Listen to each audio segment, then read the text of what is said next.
Nama saya Anissa Turahman. Saya dari Universitas Muhammadiyah Mataram, Prodi PGSD. Saya di sini akan menjelaskan materi tentang manajemen pendidikan. Pengertian manajemen pendidikan, manajemen sudah menjadi kosakata atau istilah umum yang sering digunakan dalam kehidupan sehari-hari.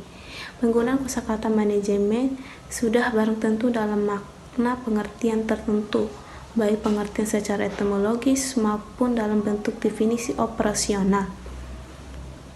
Komponen manajemen. Berdasarkan pengertian manajemen tersebut, sesungguhnya manajemen memiliki 3 komponen yang tidak dapat dipisah satu dengan yang lainnya, yang dikenal dengan 3M, yaitu yang pertama man atau manusia, yang kedua money atau uang, yang ketiga material atau bahan atau sarana dan persaranan, bahkan dalam bentuk mesin. Dari ketiga komponen manajemen inilah maka lahir 3 macam, yaitu yang pertama manajemen personil atau pegawai, yang kedua manajemen keuangan, dan ketiga manajemen aset. Komponen manajemen menjadi semakin luas dan beragam sejalan dengan perkembangan ilmu manajemen itu sendiri. Oleh karena itu telah lahir berbagai macam manajemen kris, manajemen konflik, manajemen aset, manajemen waktu, dan manajemen berbasis objektif atau MBO, dan lain-lain. Fungsi manajemen. Berbagai macam organisasi, apakah kecil ataupun besar, swasta ataupun milik pemerintah, dalam skala nasional apalagi multinasional, sudah barang tentu akan memiliki tujuan yang akan dicapai. Untuk mencapai tujuan tersebut, ada 4 fungsi utama yang harus dilakukan. 4 fungsi tersebut dikenal dengan fungsi manajemen. Ada 4 fungsi manajemen. Yang pertama, perencanaan dikenal sebagai the base function atau fungsi dasar manajemen, karena fungsi ini merupakan dasar pelaksanaan fungsi-fungsi yang lain. Perencanaan merupakan bagian awal yang terpenting dari suatu kerja. Perencanaan merupakan fungsi pemula dan manajemen.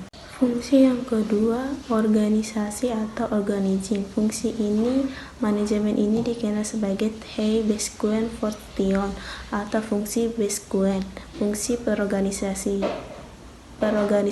ini terutama memang terkait dengan komponen manusia atau man, akan tetapi terkait dengan komponen keuangan dan sumber daya yang lainnya, misalnya keharmonisan hubungan antara karyawan, antara guru dengan tenaga administrasi akan memegang peran penting untuk meningkatkan kinerja organisasi.